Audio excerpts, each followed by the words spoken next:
verificado o quórum regimental de que trata a portaria 145 de 2017 e com amparo na portaria 140 de 2021, eu, Francisco José de Oliveira Silva, declaro aberta a 73ª sessão ordinária virtual de 8 de novembro de 2021.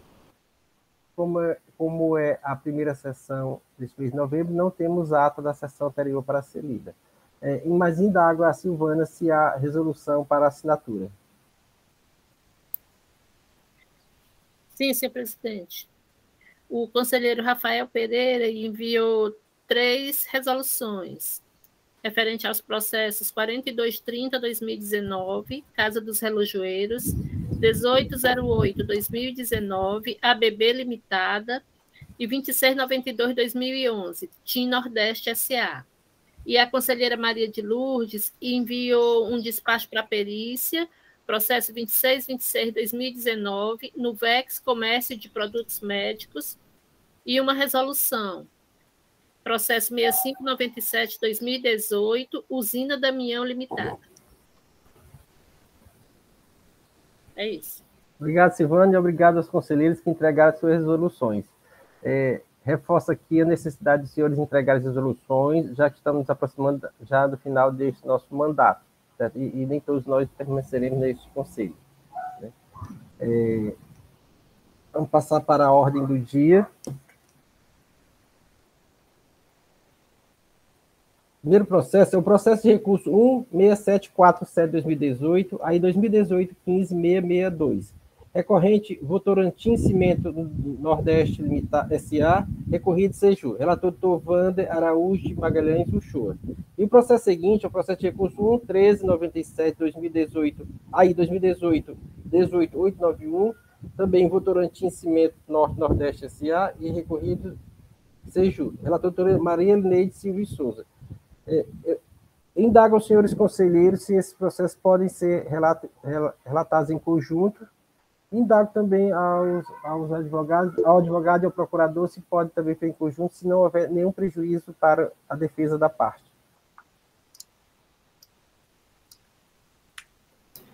Senhor presidente, só uma questão de ordem. Salvo o melhor juízo, esse julgamento, esses 2 autos de infração já estiveram em sessão, em uma oportunidade anterior. Aí foi feito um pedido de vistas pela doutora Elineide, que ela ia analisar uma questão de fato em relação às operações do contribuinte, porque havia outro processo que era semelhante a esse. Aí, se for possível, né, ela fazer esses esclarecimentos, já iniciar por ela, quanto a Votorantim não se opõe de maneira alguma em ser feito em conjunto. Obrigado, Rafael. Os 2 processos. Obrigado, doutor Sá. Então, seus conselheiros podem ser feito em conjunto. Doutor Wander, ao relato, doutora Elineide acompanha e faz observações pertinentes. Obrigada, senhor presidente. Então, com a palavra, doutor Wander. Bom dia, senhor presidente. Bom dia, senhores conselheiros. Bom dia, doutor Rafael, ilustre representante da Procuradoria. Bom dia, doutor Sávio. É um prazer revê-lo. Bom dia, doutora Silvana.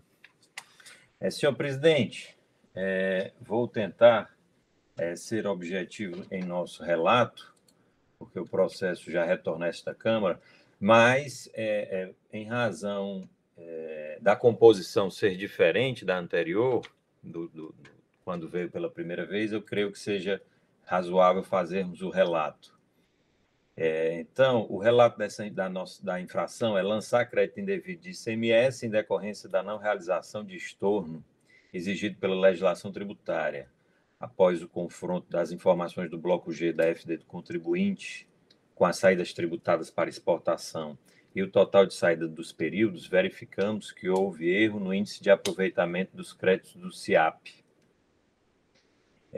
O período da infração foi de maio de 2014 a janeiro de 2015 e março de 2015 a dezembro de 2015. Apontou infringência ao artigo 66 do Decreto 24569 e impôs a penalidade do artigo 123, inciso 2, a linha A, da Lei 12.670. Aqui trata-se de um cumprimento de mandado de ação fiscal junto ao contribuinte Votorantim Cimentos. A empresa é cadastrada no regime de recolhimento normal e obrigada a EFD desde janeiro de 2009. O agente autuante, quando da fiscalização, expediu intimação à empresa para que ela se manifestasse acerca de divergências apresentadas em tabela eletrônica contida em CD anexo.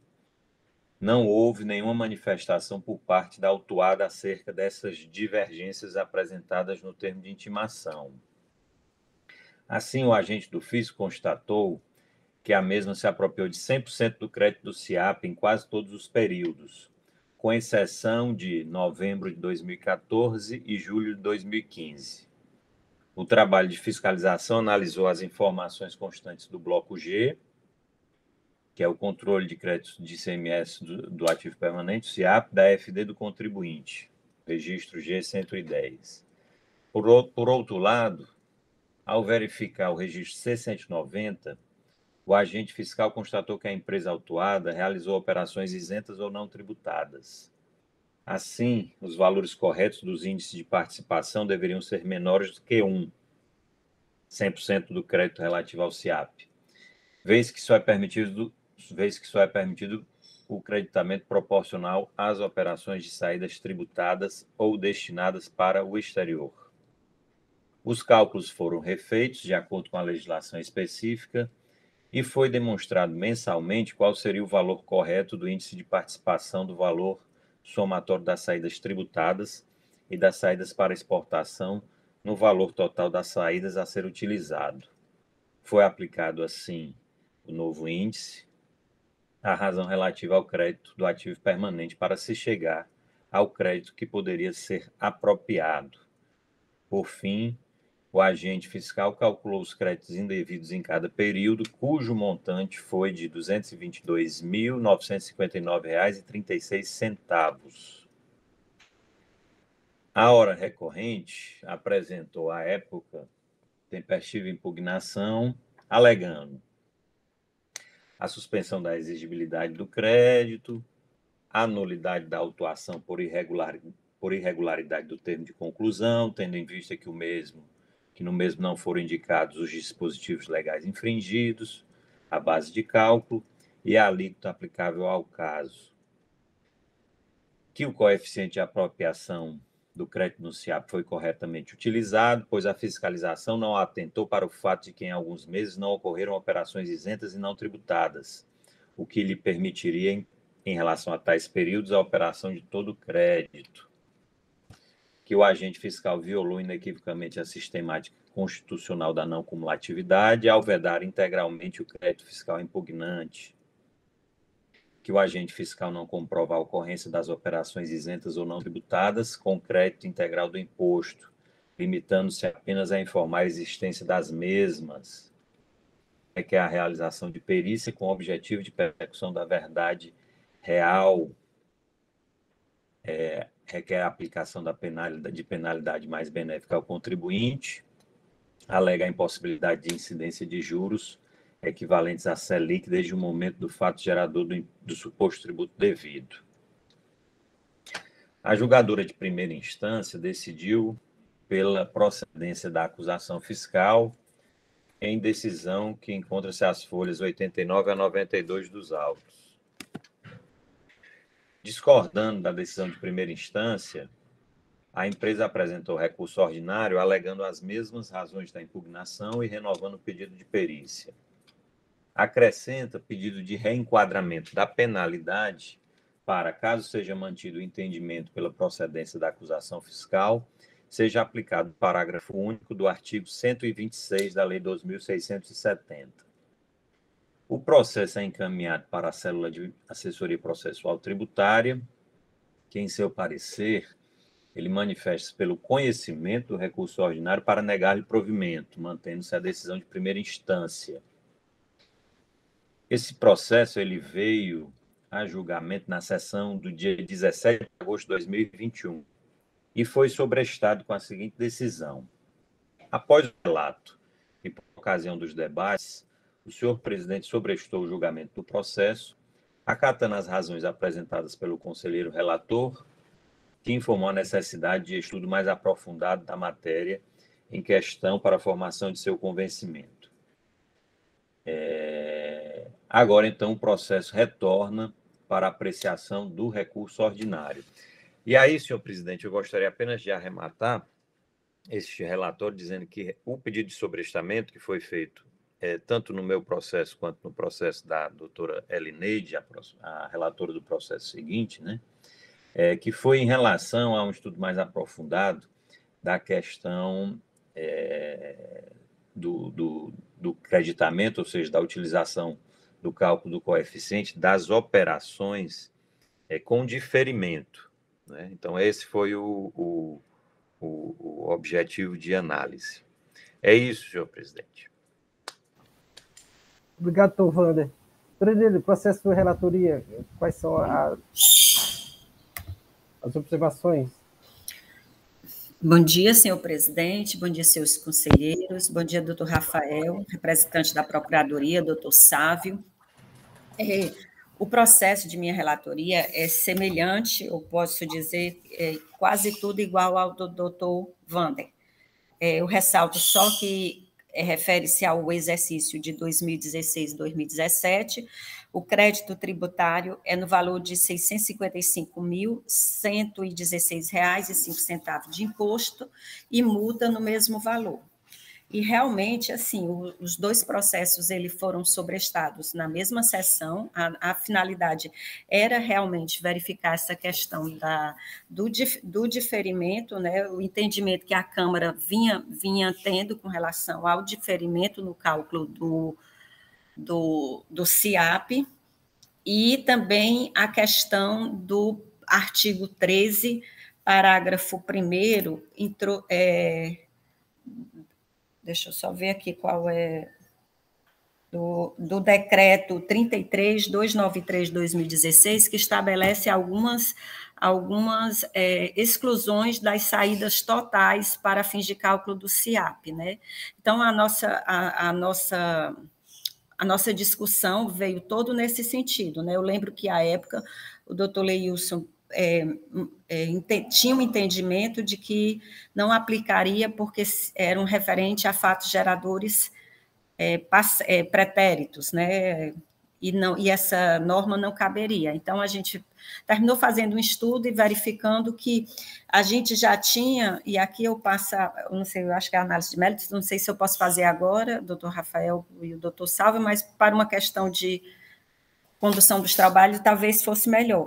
Em alguns processos, a gente, atendida às condicionantes estabelecidas no parágrafo 13A, com referente às saídas totais, a gente teve entendimento de excluir do totais das saídas, né?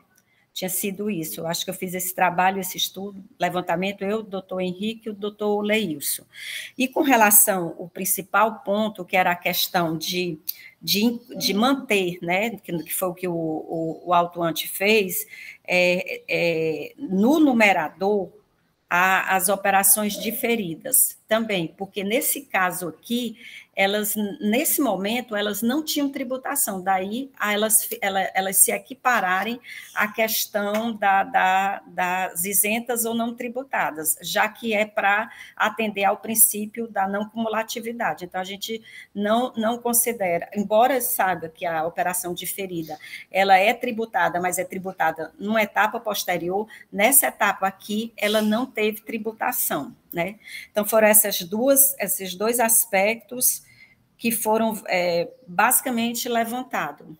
Porque também tinham outros processos, o doutor Wander lembrou até de um processo que a gente tinha votado em dezembro, que eu não lembro agora o número do processo, que foi nesse sentido, nessa mesma interpretação nossa, né? E porque também tem um processo de uma outra empresa, que talvez seja colocado em pauta amanhã, deixa eu verificar aqui, amanhã que é esse o assunto, e a gente queria unificar os entendimentos, que na hora não estavam parecendo assim tão claros. Foram esses os aspectos observados. Doutor Franzé, demais conselheiros, né? No caso, doutor Henrique, doutor Leilson, a gente fez o trabalho junto, depois eu repassei tudo para o doutor Wander, né, numa etapa posterior. É isso, o entendimento. Obrigado, doutora Elineide. Dando senhor seguimento... presidente. Sim, doutor Wander. Eu não sei se até para como é que se diz, utilizar a fala da doutora Elineide, só para concluir esse raciocínio dela, realmente a gente fez esse estudo e fez até uma busca, e o processo que ela faz referência realmente foi julgado em dezembro de 2019, e o resultado, como a doutora Elineide falou, realmente foi o resultado de procedência da acusação fiscal em voto de desempate, né? Então, houve uma divergência e foi 3 votos favoráveis e 3 votos contrários à questão do período. Dos debates, eu posso, inclusive, resgatar o julgamento aqui para que todos tenham acesso. Obrigado, doutor Wander. Então, doutor Rafael Barbosa fez esclarecimentos iniciais. Vamos ouvir a doutora PGE com relação à matéria. Presidente, secretária, nobres conselheiros, nobre patrono da recorrente, meus cumprimentos a todos, bom dia. Presidente, de fato, a acusação é crédito indevido de SIAP, né, do crédito de ativo permanente, em que o coeficiente apontado na fiscalização foi tido como inadequado em virtude do autuado ter realizado operações isentas e não tributadas nas suas saídas e, não obstante isso, ter se creditado na integralidade do SIAP nos períodos que foram apontados no auto de infração. A defesa, por sua vez, discorda do lançamento e aponta, além de uma nulidade na autuação, se defende no sentido de que não incorreu em crédito indevido. E, por fim, tese subsidiária postula no sentido do reenquadramento da penalidade, né, postulando no sentido do princípio da proporcionalidade. Com relação a 2 questões, presidente, que seria a nulidade, foi trazida no recurso, eu entendo que não merece prosperar esse ponto do recurso, porque o autuado traz vícios no termo de conclusão, como base de cálculo, alíquota, mas são elementos que podem ser aferidos não apenas no termo de conclusão, mas no bojo do próprio processo, em outros elementos do processo, é possível, sim, se identificar a alíquota, o principal, né, a partir das planilhas da autuação e de outros documentos. Então, é por isso que eu, nesse ponto, entendendo que não houve qualquer prejuízo à defesa, porque esses elementos encontram-se consubstanciados nas demais peças do processo, eu vou opinar no sentido de que seja afastada, né? Outro ponto que é trazido, que seria o reenquadramento da penalidade para o artigo 126, parágrafo único da lei estadual, eu vejo mais como uma tentativa do autuado no sentido de alegar uma suposta ofensa ao princípio da proporcionalidade.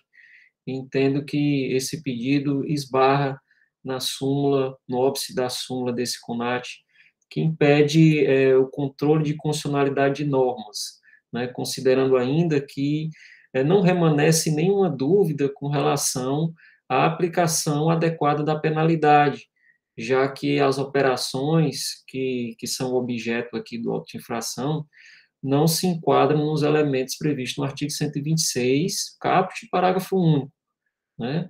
Porque se trata de uma acusação de crédito indevido, não se trata de uma acusação em que as operações são albergadas por não incidência, substituição tributária, e os outros elementos que exigem, que são exigidos pelo artigo 126 e parágrafo único. Então, é por isso que eu também, por essas 2 razões, eu opino no sentido de que esse colendo colegiado afaste o pedido de reenquadramento que foi trazido no bojo da peça recursal. E a matéria de fundo, presidente, de fato, que vem pautando esse contencioso, no sentido da interpretação do termo semântico no que se refere à proporcionalidade do cálculo do SIAP. Ou seja, esse termo semântico seria aquela proporção, né, das saídas, ou seja, o total de operações de saídas e prestações do período. Ou seja, a partir desse elemento que se encontra o coeficiente da proporcionalidade, e esse coeficiente é que vai permitir o crédito do ativo permanente, né, no período. E se enquadra o texto legal, ele, quando considera essa questão do o elemento do total de operações de saída no período, ele faz apenas uma única exceção, ou seja, ele equipara as tributadas aquelas operações de saídas ou prestações que são destinadas ao exterior, né? Ou seja, porque são operações que a Constituição assegura, inclusive, a manutenção do crédito, né? Então, à luz do princípio da proporcionalidade, ou do princípio da não cumulatividade, o que eu observo é que as operações que foram objeto do auto de infração, ela não se enquadra no termo semântico do total de operações de saídas ou prestações do período, considerado na legislação, né? E, portanto, elas não poderiam ser consideradas no coeficiente, na formação do coeficiente, em razão de não se tratarem de saídas ou prestações com destino ao exterior, né?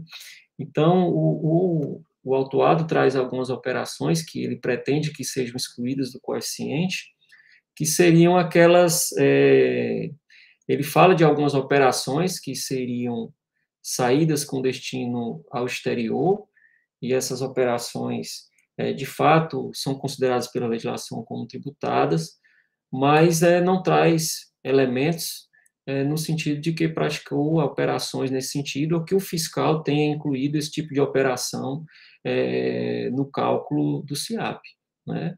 Para fim de impugnar o cálculo que foi encontrado por ele no SIAP. Então, ele traz algumas operações também, controverte a tese no recurso das saídas que foram amparadas pelo diferimento, que foram, inclusive, objeto do voto vista, né, do pedido de vista da conselheira Lineide, mas, ao meu sentir, considerando aí o princípio da não cumulatividade, seriam operações que se equiparam a operações em que as saídas se dão sem a cobrança do imposto, né? Então, elas também deveriam ser consideradas no cálculo do SIAP, e, não obstante, o contribuinte não as tenha retirado, né? Praticou saídas sem tributação e, não obstante isso, as ignorou e considerou o coeficiente de 1%, se creditando da integralidade. Então, presidente, considerando esses aspectos, eu vou opinar no sentido de que a decisão singular seja mantida, por entender que o levantamento fiscal não merece reparo. Obrigado, doutor Rafael. Seguindo aqui, passo para o doutor Sávio Mourão. Bom dia a todos os que compõem esta colenda Câmara, né, senhor presidente, senhoras e senhores conselheiros, né, doutor representante da Procuradoria. É sempre um prazer e uma fonte de conhecimento muito rico estar presente nessa Câmara, porque cada voto, cada opinião, cada manifestação acerca do direito é, de fato, um aprendizado, um refinamento, uma reciclagem para os que amam o direito tributário. Esse tema, ele é um tema bem delicado, bem interessante.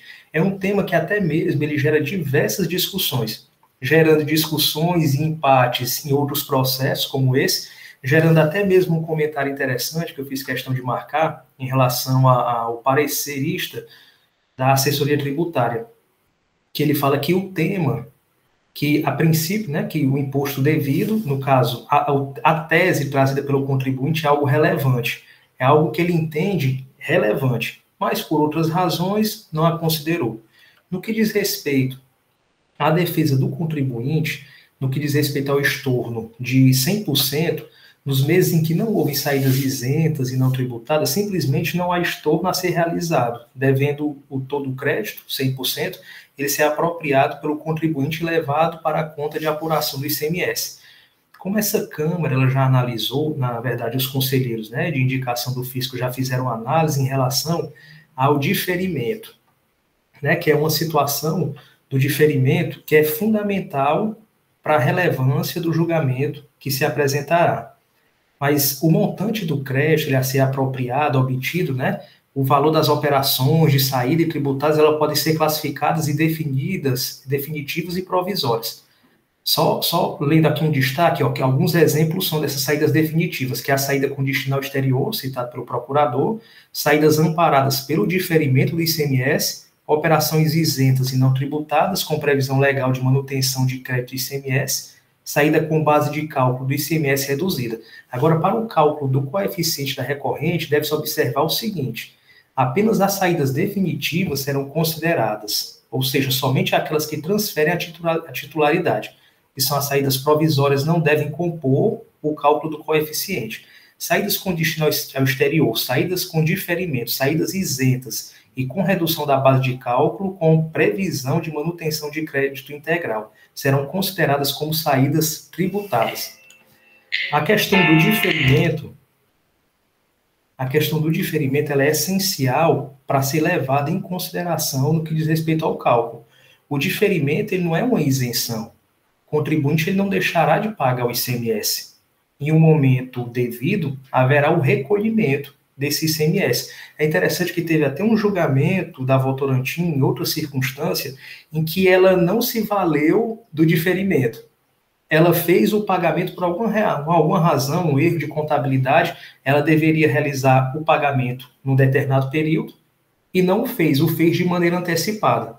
E naquele período, ela fez o aproveitamento do crédito do ICMS. Aí ela foi autuada porque não realizou o pagamento no tempo em que lhe era autorizado, dentro da questão do diferimento, e tomou o crédito de maneira antecipada, por assim dizer, entre aspas.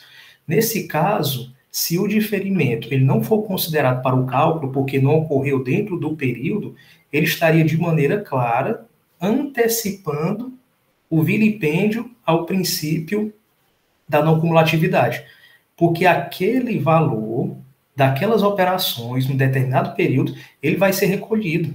Certeza, a Votorantim irá fazer esse recolhimento. Se não fizer o recolhimento e for autuada e chegar a pagar, também terá direito ao crédito, de maneira plena. Mas o que ela está fazendo? Dentro do período da operação em que há o diferimento, ela está computando o cálculo da maneira adequada, pois o diferimento lhe dá toda a autoridade para realizar o cálculo dessa maneira, utilizando 100% no que diz respeito ao coeficiente 1. Então, essas são as razões do contribuinte para que possam levar em consideração essas operações em que houver o diferimento. Ainda em relação à defesa do contribuinte, no que diz respeito ao artigo 112, sempre que houver dúvidas no julgamento, sempre que houver dúvidas em relação à tese, sempre que de alguma maneira houver dúvida, pelo artigo 112, essa dúvida ela deve ser aplicada em favor do contribuinte. Então, por enquanto, essas são as razões do contribuinte. Obrigado, doutor Sávio. Senhores, o processo está em debate. Quem deseja falar, sinalize, levante a mão. Doutor Rafael Souza, com a palavra. Bom dia a todos, colegas conselheiros, doutor Procurador do Estado, Silvana, doutor Sávio. Eu não entendi muito bem. A Câmara já, para este caso, deliberou sobre o diferimento? Essa pergunta é para os relatores. Não, estou vendo aqui, Wander e não, né? Apenas foi debatido, mas não teve votação. Entendido. Tá, vamos prosseguir. Obrigado.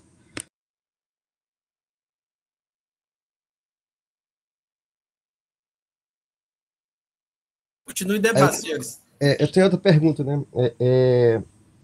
Eu olhei aqui as planilhas ontem. Aliás, eu olhei antes e ontem eu olhei de novo, eu olhei agora.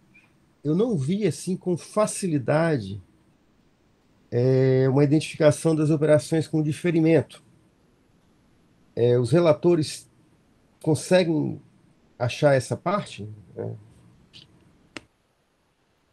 Doutor Wander e doutora Neide, pode responder a indagação do doutor Rafael?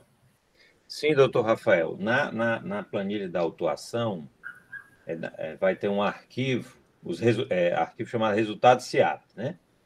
E vai ter uma planilha, a última, chamada Detalhes, Saídas, Nota Fiscal Eletrônica. E lá ele elenca todas as notas fiscais e traz também as notas fiscais que, em tese, a saída seria não tributada, que foram as que o fiscal excluiu. E pelo CFOP, nós temos como identificá-las. E na última coluna é possível verificar e ver que elas estão zeradas, né? Ou seja, foi considerado como saídas não tributadas. A maioria delas, só a título de esclarecimento, é o CFOP 5151, que é a transferência de produção do estabelecimento. Obrigado, aquelas situações de FDI, né?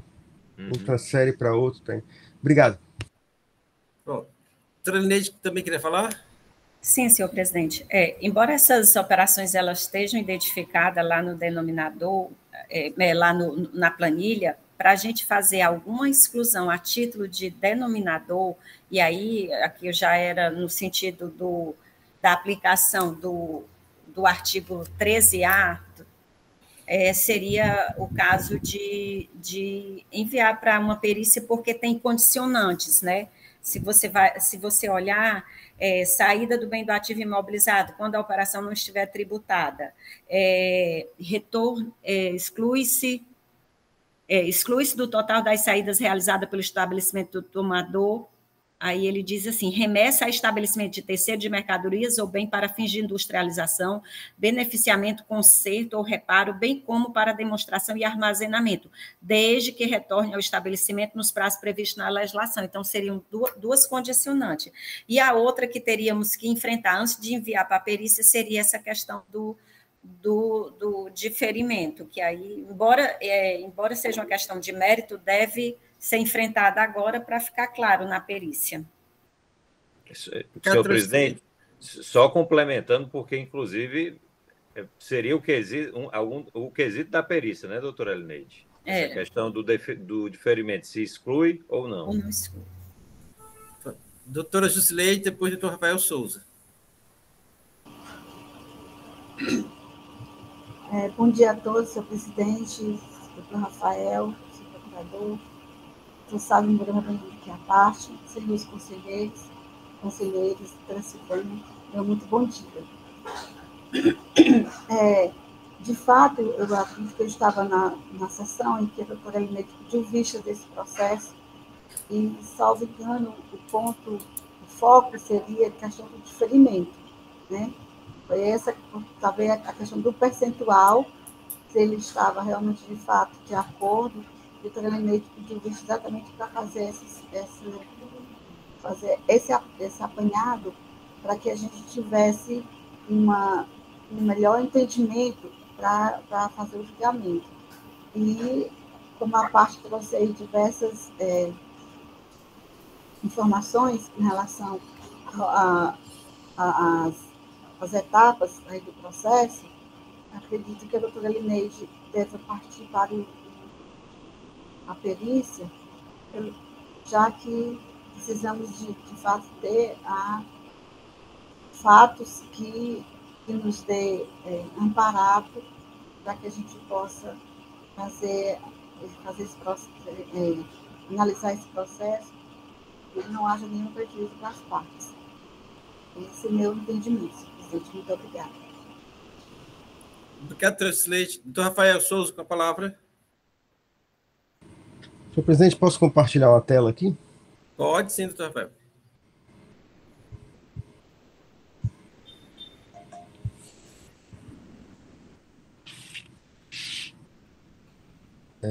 Cadê? Está aparecendo aqui.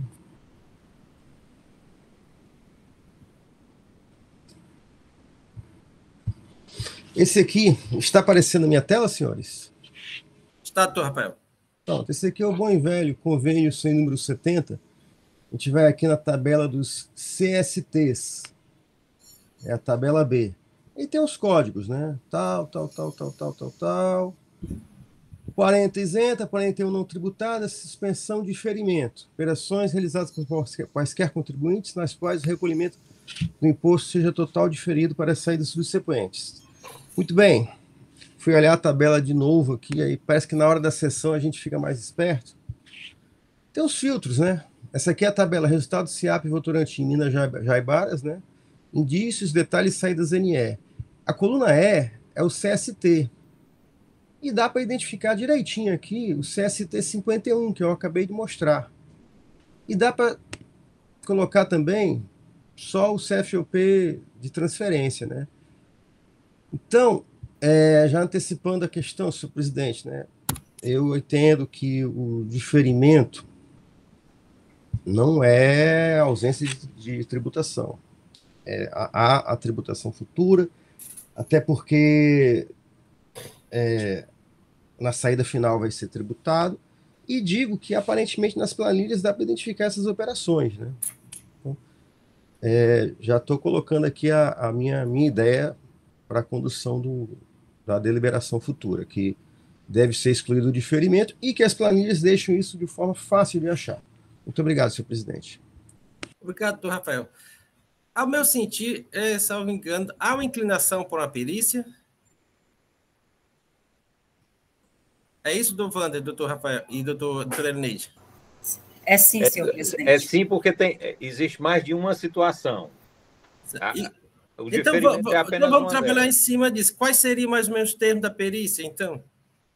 Aí, veja, nós temos que enfrentar uma questão de mérito. Nós temos que entender se as operações com diferimento são consideradas no numerador ou não. E a questão das operações, por exemplo, de remessa de mercadoria, se vão ser consideradas no denominador ou não. É claro que a que causa o maior impacto é a questão das operações, das saídas com diferimento, que é o maior volume, pelo menos no meu processo, acredito que no da doutora Elineide também o seja. Então, creio que antes da formulação dos quesitos, sim, senhor presidente, a gente deveria enfrentar essas questões. E é claro que as duas anteriores, que antecedem, né? Ou melhor, a uma que antecede, que é a da nulidade, né? Isso, tem até a questão da nulidade, por termo de conclusão, não constar todos os quesitos formais. Vamos votar essa preliminaridade, depois a gente volta para o mérito desses dois pontos. Tranquilo? Então, com essa a nulidade, como vota o relator, doutor Wander? Senhor presidente, eu afasto esse pedido de nulidade da parte em que ela alega que no termo de conclusão não foram indicados os dispositivos legais, base de cálculo aplicável ao caso. Eu afasto por quê? Porque no próprio auto de infração, nas informações complementares, isso é possível de se chegar, tanto é verdade que ela exerceu o seu direito pleno de defesa. Afasto, senhor presidente.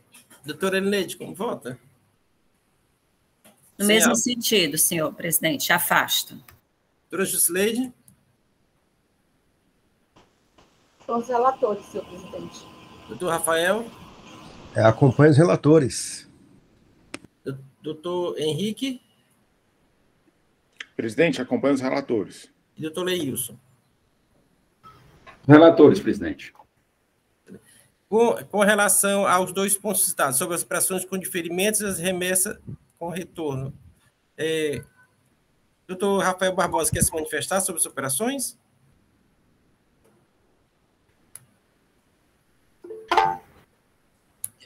Presidente, eu já pontuei no sentido de que o texto legal somente contempla como operações tributadas as que são remetidas para o exterior. E seria o mesmo entendimento que já foi proferido na Quarta Câmara e também alguns precedentes da Quarta Câmara. De fato, foi suscitado um novo decreto, né? Um novo decreto sobre essas operações e de fato, o decreto eu só estou tomando conhecimento agora em sessão, né? dessa alteração legislativa. Então, é por isso que eu, por hora, me manifesto no sentido de manter o entendimento de que somente seriam consideradas tributadas as previstas na legislação, que seriam as operações com remessa para o exterior. Obrigado, doutor Rafael. Doutor Sávio, tendo em vista para falar, doutor Rafael, o senhor se manifesta. Nós também, assim, continuamos a manter, né, o nosso posicionamento, né, que o diferimento nesse caso, como até compartilhou, né, a temática do CONFAS, ela é com certeza tributada. Então, a razão deve ser levada em consideração para o cálculo feito pelo contribuinte. Obrigado, doutor Sávio. Doutor Henrique pediu a palavra, depois doutor Leilson. Doutor Henrique. Presidente, primeiramente desejar um bom dia a todos, né? Primeira vez que a gente está se manifestando aqui nos processos, né? Doutor Rafael, aqui eu faço uma referência até a posição do doutor Rafael Souza, né? Que mostrou as operações com diferimento, né? Nesse caso, doutor Rafael, aqui eu peço, assim, devida venha para discordar um pouco do seu posicionamento em função dessas operações com diferimento, né?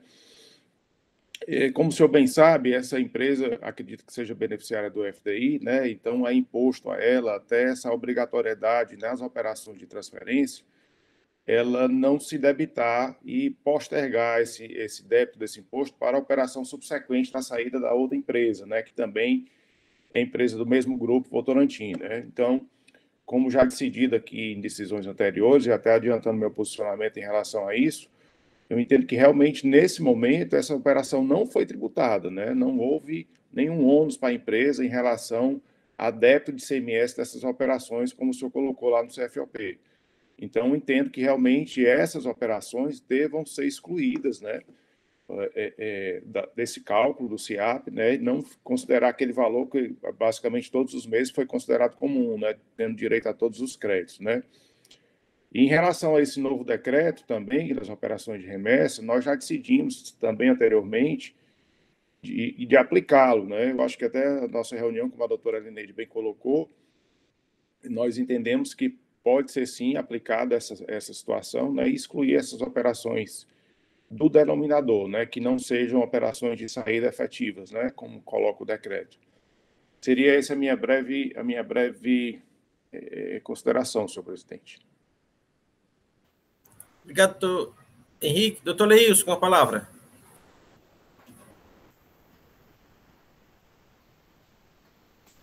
Sem áudio, doutor Leilson. Está sem o áudio, doutor. Presidente, vou tentar ser rápido. Eu creio que eu falei isso até naquela sentada da sessão, mas como essa questão de diferimento é um tema muito caro para mim, que eu tenho feito críticas até em ambiente acadêmico, não só aqui no âmbito das nossas sessões, mas eu tenho feito sérias críticas, pesadas críticas à questão do diferimento, da que a Secretaria da Fazenda adota, a forma como ela adota. Não vou discutir o Instituto de Diferimento, mas a forma não regulamentada como a Secretaria da Fazenda ela discute o diferimento da sua legislação. Ora, aqui foi dito com muita precisão, muita clareza, que diferimento efetivamente é o adiamento do recolhimento do tributo. Uma das características do ICMS, e faço o princípio da não cumulatividade, por ser um tributo indireto, é de que ele está incutido na sua própria base de cálculo, no valor da operação. Então, quando a gente tem qualquer mercadoria que se compra, que não há nenhum benefício fiscal, ali está incutido o ICMS. R$100, está vendendo no mercado interno, a mercadoria com a alíquota de 18, significa que tem R$18 ali, que é de ICMS que incidiu. Então, o diferimento da Secretaria da Fazenda era para ter sido regulamentado com o sentido de, olha, eu estou diferindo esse imposto dessa operação, que vale tanto, lá no campo das observações, esse imposto aqui de R$18, que seria devido aqui nessa operação, vai ser recolhido na operação de saída posterior do contribuinte que está recebendo a mercadoria diferida. Então, colocaria no campo de observações, dizendo quanto é que seria o imposto, que aí indicaria, de certa forma, clara, que naquela operação está incutido R$18, de imposto dentro daquela base de cálculo. E aí, esse 18 apenas está sendo adiado o recolhimento para a operação posterior. Mas não. Aqui diz que se a operação está diferida, acho que o legislador que fez isso tinha uma preguiça de pensar muito grande, e eu acho que isso aí já vem desde lá do decreto 21.219, essa redação é dessa forma, fica diferido para a operação posterior. É sempre assim, posterior, ou seja, numa linguagem simplista, numa linguagem que não observa o contexto das operações que são diferidas, e aqui parece que para tudo é a mesma coisa, e diferimento, efetivamente, ele tem repercussões diferentes nas operações posteriores que tem FDI, que não tem FDI, e assim vai. Mas o que eu sempre observo é que, se, nos termos como o artigo 12 trouxe a definição de diferimento, entendendo por diferimento o processo pelo qual o recolhimento de ICMS devido em determinada operação ou prestação é transferido para etapas posteriores. Bom, se o cara que fez isso aqui, que não pensou muito, colocou assim, é porque ele está dizendo o seguinte, olha, não tem nada na base de cálculo de imposto. Aqui, o que vai ser, seria devido aqui, o cara paga na operação posterior. Ou seja, ele transferiu algo que não existia na base de cálculo. Eu nunca consegui entender essa redação, mas está dito, é transferido para a etapa posterior, porque, volta a dizer, diferimento, é preciso que tenha no campo do documento fiscal, lá no campo de observações, o que é que está sendo diferido. Está sendo diferido R$18, que seria devido nessa operação para o posterior, para indicar de forma clara e explícita que no preço da mercadoria, no valor da operação, da base de cálculo, ali tem R$18. Mas não é isso o que está aqui no artigo 12. Por isso que eu discordo do doutor Rafael, nesse sentido, discordo com as vezes do doutor Sávio, que aqui no estado de Ceará pegaram o diferimento, transformaram ele numa operação, numa hipótese de não incidência, ou de isenção, ou de exclusão do crédito tributário, e depois ele volta por si só na operação posterior. Ele se desmaterializa, criar um instituto novo aqui no estado de Ceará. A desmaterialização do ICMS e a materialização posterior. Está entendendo? Então, assim, é muito mal regrado essa questão do diferimento no estado de Ceará. Muito mal regrado. Mas, da forma como está dito aqui, não vejo como se dizer que aqui tem ICMS dessa operação. Por isso que eu acho que essa operação não é tributada e não tem o imposto a ser levado em consideração no numerador. Presidente, esse é o primeiro aspecto. O segundo aspecto, eu já me também coloquei de forma clara que a legislação do Estado de Ceará, ao arrepio da Lei Candir, criou hipótese, não foi só o Estado de Ceará, não. Bahia, Pernambuco, eu andei lendo algumas legislações, que eles criaram hipótese de exclusão de operações de saída do denominador ao arrepio da Lei Candir. Acho que o doutor Rafael foi muito claro, doutor procurador, quando disse que é o arrepio da lei, e é mesmo. Chegaram aqui, vai dar um decreto, não quer saber do que está na Lei Candir, não, vamos excluir isso aqui. Excluíram. Aqui, neste âmbito administrativo, nós devemos aplicar, obedecer à regra, porque no âmbito judiciário eu tacava uma decisão dizendo que aquilo ali era inconstitucional e ilegal, que um decreto não pode dizer o que está numa lei complementar, mas nós estamos no âmbito administrativo, tem que se cumprir. O que importou a discussão era saber se retroagia ou se não retroagia. E, à época, eu defendia, coloquei que achava que não deveria retroagir, porque o decreto tinha sido, em agosto, se não me engano, editado em agosto, as operações teriam que se adequar a essa data. Mas nas discussões, eu, o doutor Henrique, a doutora Elinei, nós vimos aqui pegando a jurisprudência da Câmara, então, para manter uma certa coerência com o que a gente já tinha decidido, nós retiramos, sim, do denominador determinadas operações, e foi em razão do artigo 126, não, 112, acho que 2B, aquele da retroatividade do CTN, deixa eu ver aqui, com precisão aqui, foi com base no 106, 2, deixa eu me... A lei aplica-se a ato ou fato pretérito, né, o capítulo 106. 2. Tratando-se de ato não definitivamente julgado, que é o caso, quando deixe de tratá-lo como contrário a qualquer exigência de ação ou omissão. É nessa parte aqui que a gente tinha uma exigência no decreto que todas as operações de saída tinham que ficar no denominador. Aí veio uma nova lei, novo decreto, um decreto dizendo, ó, nós devemos retirar isso do denominador. Então, como a lei aqui, que a legislação do CTN se refere não só a estritamente lei, mas também legislação, e o decreto, portanto, é uma legislação complementar, nos termos do artigo 100 do CTN, e deixou de exigir que todas as operações de saída sejam consignadas no denominador, mandou excluir alguns, então é cabível a retroatividade dessas operações para efeito de exclusão do denominador. Com base nisso, em âmbito administrativo, vou dizer, se tivesse um poder judiciário, declararia a ilegalidade, a inconstitucionalidade desse decreto nesse aspecto. Então, presidente, na minha fala, eu digo que mantenho a ideia de que, nos termos da nossa legislação do Estado do Ceará, deve ser excluído o diferimento do numerador e também devem ser excluídas do denominador algumas operações, e para isso é preciso a doutora Elineide, o doutor Wander, observar no denominador aquelas condicionantes que existem no decreto novo. Então, eu já chamei a atenção da doutora Elineide, do doutor Henrique, em relação às condicionantes que existem no decreto, lá que eu estou sem esse decreto aqui, mas tem umas condicionantes para poder fazer a exclusão. Tem umas condicionantes lá.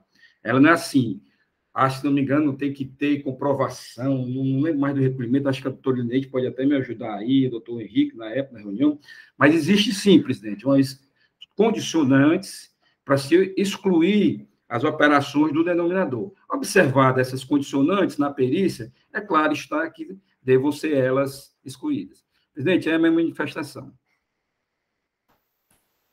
Obrigado, doutor Leilson. Senhores, processo da discussão. Doutora Elineide, com a palavra.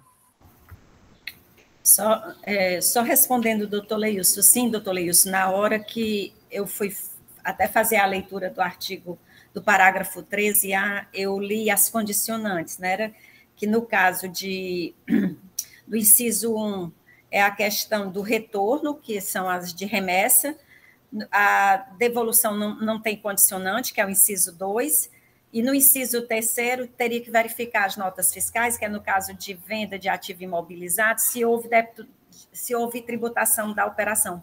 E aqui a gente só vai ter se for anterior à questão da lei, né? Mas é bom condicionar, porque ninguém sabe de quando é a venda de um ativo imobilizado, né? Então, é nesse aspecto. E com relação à questão do diferimento, é manter mesmo as operações diferidas no entendimento de que elas, no numerador, de isentas ou não tributadas, porque o numerador trata exatamente do coeficiente entre isentas ou não tributadas e o total das saídas. E aí a gente teria que votar esse quesito separado para poder a gente caminhar para a perícia, porque eu acho que tem divergência. Então eu vou a minha colocar internet está assim, está ruim, eu congelando, então algumas vezes eu vou tirar aqui a imagem, porque tem hora que eu só falto não ouvir os senhores. Pronto, então será colocar em votação a questão do diferimento, se exclui ou não do numerador, não é isso? Ou denominador? Numerador. Pronto, porque o denominador vai continuar a mesma coisa, porque é o total de saídas. É total de saídas, pronto. Excluir o ou não. O numerador é que você vai definir se equipara esse tipo de operação a tributada ou não tributada. É porque se o denominador for igual ao numerador é que vai dar unidade. Então, vamos colocar em votação esse quesito, se devem excluir do numerador ou não as operações com diferimento. Doutor Wander, como vota? Senhor presidente, obrigado pela palavra. Na realidade, não é nem o quesito, é o mérito mesmo da causa, né? E já pedindo vênia aos ilustres conselheiros que entendem de maneira diversa e cujo entendimento eu já conheço, já enfrentamos aqui em outros processos, eu voto sim por dar procedência a esse argumento da defesa e entender que as operações com diferimento elas devem sim constar no numerador por serem operações tributadas. Desse modo, o levantamento do fiscal, ao excluí-las do numerador, está equivocado. Como voto, senhor presidente? Doutora Elineide, como vota? Senhor presidente, eu entendo que as operações diferidas, embora elas sejam tributadas lá na frente, nessa operação não houve tributação, então elas não podem ser incluídas na questão das operações tributadas, e sim mantidas como isentas ou não tributadas. Diverso do doutor Wander, né? Seguindo aqui a votação do doutor Wander. Doutora Jusileide, como vota? Diante dos esclarecimentos do doutor Leilson, foram bem pertinentes, mas eu vou votar com o relator, o doutor Wander. Doutor Rafael Souza. Eu vou com o relator. Relator Wander, desculpe. Doutor Henrique. Ia dizer qual deles, doutor Rafael? Doutor Henrique. Presidente, como já antecipado, a minha posição é exatamente igual à da doutora Elineide, né? As operações não são tributadas nessa ocasião, né? Não houve a tributação, vão ser tributadas posteriormente. E doutor Leilson? Presidente, eu tenho que manter a coerência até do que eu digo em sala de aula, senão algum aluno vai pegar e dizer, o cara fala uma coisa para a gente, chega lá no julgamento está diferente. Então, presidente, eu vou com as vezes do doutor Rafael, querido doutor Wander, eu vou excluir as operações diferidas do numerador. Excluir não, porque elas nunca estiveram, né? Então, eu voto pela não inclusão dessas operações no numerador. Pronto, então, o primeiro ponto esquecido é que as operações com diferimento não devem ser incluídas no numerador. Tem o outro ponto também, doutora Elineide, sobre as operações, as transferências, não é isso? Aí nós estamos indo para o denominador, né? Mas, senhor presidente, o senhor vai ter que desempatar. Deu empate, presidente. Não, ele não votou com o Wander, doutor Ilson? Não, eu votei com a Elineide. Com a Elineide. Ele pediu vênia, mas votou com a doutora Elineide. Certo. Foi.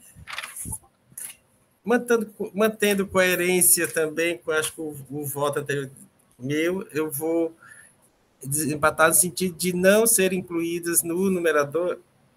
Não, de acordo com a Elineide, que eu quero manter, não ser incluído no numerador as operações com diferimento. Inclui, não inclui. Então, este é o voto. Então, rejeita esse primeiro quesito, né? Fica não incluídas no numerador as operações com diferimento, não é isso? Corpo Elineide? Sim, doutora Elineide, agora. Porque, assim, o coeficiente lá em cima é isentas ou não tributadas sobre as saídas totais. Então, no caso, a gente entende que o diferimento, eles se equiparam a isentas ou não tributadas. Para ficar assim na seção, porque depois alguém pode entender, o numerador estava isento ou estava tributada, né? Pronto, vai entender que é isenta ou tributada. Né? Nós considerando, os senhores colocam lá que... Certo, eu vou colocar o doutor Sávio deu para entender. E o segundo ponto, qual é? Já é o próprio perícia em si, né? O segundo aspecto, né, doutor Wander, é a questão, embora aqui, viu, doutor Rafael Barbosa, eu peço vênia ao senhor, porque a gente tem entendido aqui nessa Câmara que algumas operações, embora a questão seja saída totais, algumas operações realmente elas devem ser retiradas dessas saídas totais. A gente tinha enfrentado muito esse problema com as teles, começou isso com as teles, com aquelas coisas de juros, com coisas bem financeiras, né? E aí depois foi ganhando um corpo, né? E saiu esse decreto, o 32...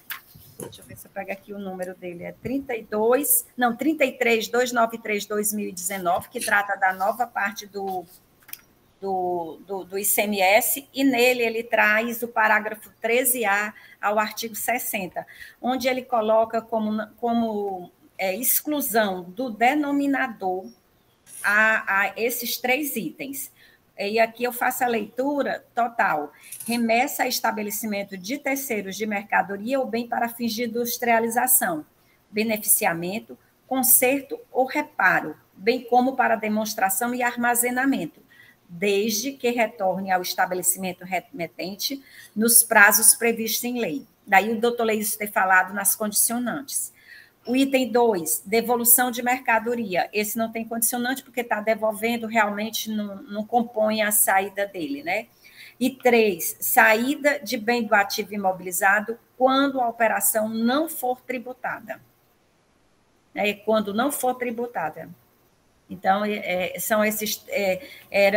A perícia era no sentido de excluir do denominador esses três itens, né, colocados aqui, acrescidos no 13A do artigo 60, obviamente verificando as condicionantes. Doutor Wander. Senhor presidente, nesse sentido, até agradeço a inversão do voto, eu acompanho a ilustre relatora e no meu processo voto por esse quesito. Conversão de perícia para verificar, para excluir do denominador essas operações que aqui se refere o 13A. O 13A, tá certo? Doutora Jusileide, que eu vou seguir a minha volta. Com os relatores, senhor presidente. Doutor Rafael? Com os relatores, presidente. Muito bem. Doutor Henrique? Acompanha os relatores, senhor presidente. Doutor Leilson? Os relatores, presidente. Então, a segunda Câmara, por votação unânime, resolve converter o curso de processo em perícia, com a finalidade de excluir do denominador das operações a que se refere o parágrafo 13A do artigo 60 do decreto 24.597, incluído pelo decreto 33.293 de 2019. Esta decisão para este primeiro processo. Veja a doutor Sávio pela participação. Um bom dia. Até a próxima. Desculpa, só uma dúvida. Então, no caso, os dois autos de infração vão ter essa mesma sorte, né? Isso. Os dois, pronto, perfeito. Para a perícia. Maravilha. Então, bom dia a todos, viu? Bons trabalhos, boa semana e bom mês, na verdade, né? Obrigada. Tá bom? Até a próxima. Até a próxima. Senhores, 10 minutos de intervalo, tá certo? Retorno à sessão, ok? Senhor presidente? Sim. Só uma questão de ordem. O despacho